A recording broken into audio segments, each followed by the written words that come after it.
Oh man, that's awesome. Hey, it be like that sometimes. The girl that you love don't be the one that wants you. You know what I'm Yeah, saying?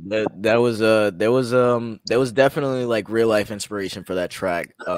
Like I said, 2 years ago, a lot happened.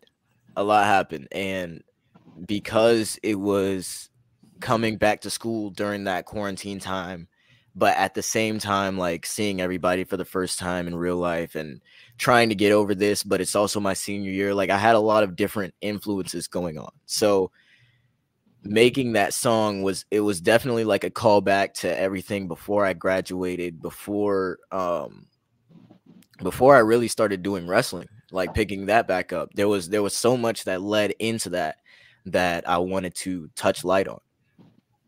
What's her name so I can get my cousins and them to jump her ass right See, now? we can't do that. Can't do that. See, you gotta remember the best revenge is blowing up without thinking about him. Boom! There you go. There you go. Boy, you wise for your age. You know what I'm There we saying? go. Yeah. Go ahead, Roosevelt.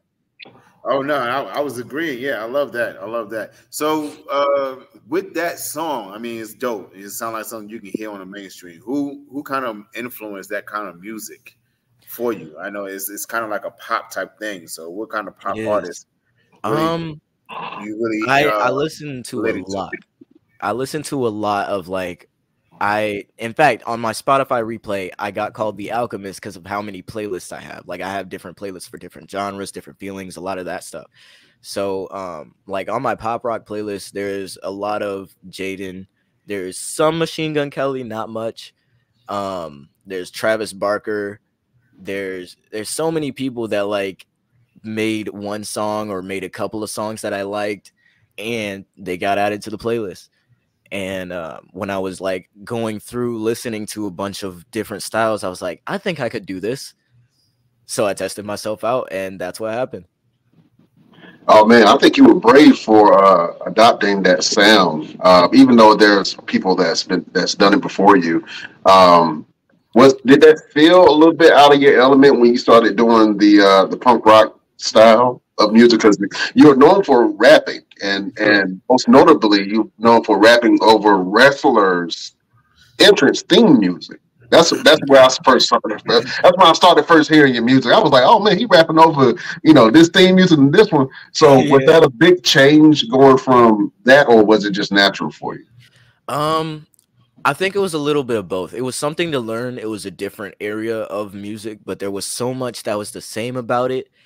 That it was just kind of like exploring a new map in a video game. It was fun, but you still had the same controls. Mm, So when I was like learning about it and studying a lot of the ways they do it, the differences, I think the thing that stuck out to me most was in rap, your lyrics matter more.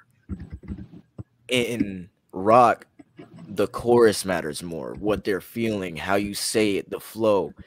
And the lyrics are still important, but at the same time, it's also something that you could just vibe out to in your car, like blasting down the highway. So it's one of those things that like the more you learn it, the more fun you can have with it. absolutely, absolutely. Uh, Roosevelt got some wrestling questions for you, man. Yes, I do. So, ladies and gentlemen, just in case you don't know, I've known Chayce since he was around 8, 9 years old, the same age as my son right now. And I know you pretty much have grown into this business. You've been all of what one key match I always go back to. I'm sure you know exactly which one I'm talking about.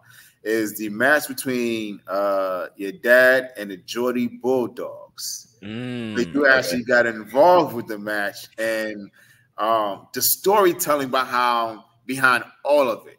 Where them getting you so involved where your dad had an I quit match and he didn't want anything to happen to you and you doing the hurricane from the top rope. Run us through that entire the whole structure of that in that entire segment. Like, what was it like being involved in some type of storyline with your dad and being in a side of a wrestling ring and doing all these little things as a young kid at the age of like 10 at the time? I think I was like 10 or 11. Yeah. Run us through that real quick. So I had no idea like what was going to happen going into where the wrestling show